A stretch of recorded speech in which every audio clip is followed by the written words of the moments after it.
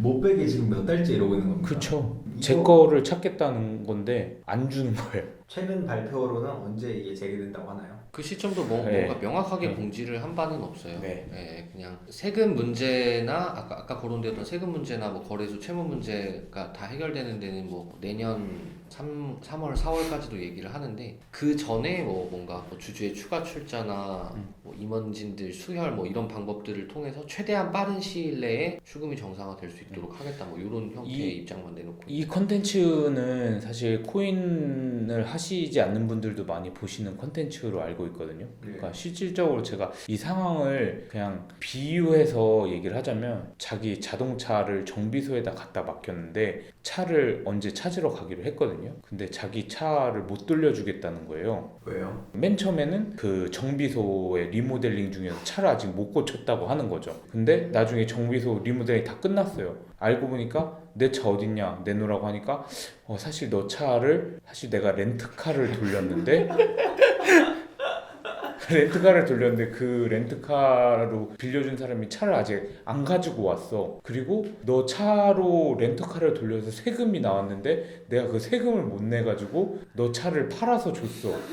그 상황이랑 똑같다고 보시면 돼요. 이게 얼마나 어이없는 상황인지 다른 분들도 아셨으면 좋겠어서 비유를 들어드린 거예요. 진짜 그 정도로 어이없는 일이고 더 쉽게 말씀드리면 은행에다 내 돈을 맡겼는데 돈을 안 주는 행위랑 똑같다고 그냥 보시면 될 것 같습니다. 주식 투자는 최소한 예. 거래소가 먹튀하는 경우는 없는데 그렇죠.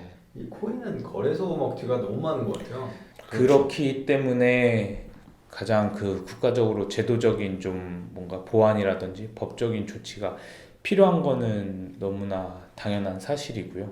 그리고 어느 정도 산업이 양성화가 좀 되려면은 분명히 이게 뭐 좀 잘 될 수도 있는 우리나라에서만 이런 게 아니라 전 세계적으로 어쨌든 핫했던 새로 떠오른 산업이었잖아요. 다른 나라 같은 경우에는 뭐 제도적이든 아니면은 뭐 국가적인 차원이든 이거를 뭐 진흥하고 좀 법적인 가이드라인을 통해서 규제안도 만들고 그런 동시에 좀 키우기도 하거든요. 근데 우리나라는 너무 방치만 해놓고 있고 법이라는 것 자체가 그냥 이해도가 낮은 상태에서 자꾸 무슨 규제를 하니까 뭐 가상화폐 거래소에 대한 가상계좌 발급을 중단한다 뭐 이런 것들이 사실 그런다고 거래소를 중지를 하는 건 또 아니고 그렇다 보니까 그 사이에서 더 많은 피해자나 아니면 더 많은 사기들이 발생을 할 수밖에 없는 구조거든요. 현재 국내 그 산업의 상황 자체가 그렇기 때문에 빨리 제도권 안으로 들여오든지 아니면 아예 진짜 다 금지를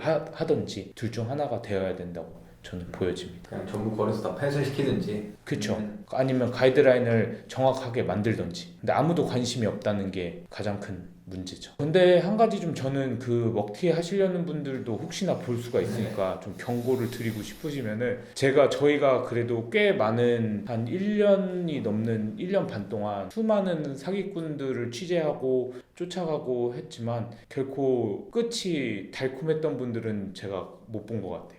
다들 그거 위해서 나올 수가 없고 또 피해자분들 또한 굉장히 암호화폐 쪽 같은 경우는 되게 액티브한 투자자분들이 많아요. 그리고 실적으로 돈에 왔다 갔다 하는 게 아니라 코인이 왔다 갔다 하는 경우에는 다 추적이 가능하거든요. 실적으로 출금을 하려고 하면 그 거래소에 뭐 연락을 해서 출금 못하게 막는다든지 아니면은 뭐 진짜 신상을 뭐 공개를 해버린다든지 주체적으로 활동하시는 분들이 많기 때문에 절대 뭐 그런 생각은 안 하시는 게 좋지 않을까 알겠습니다.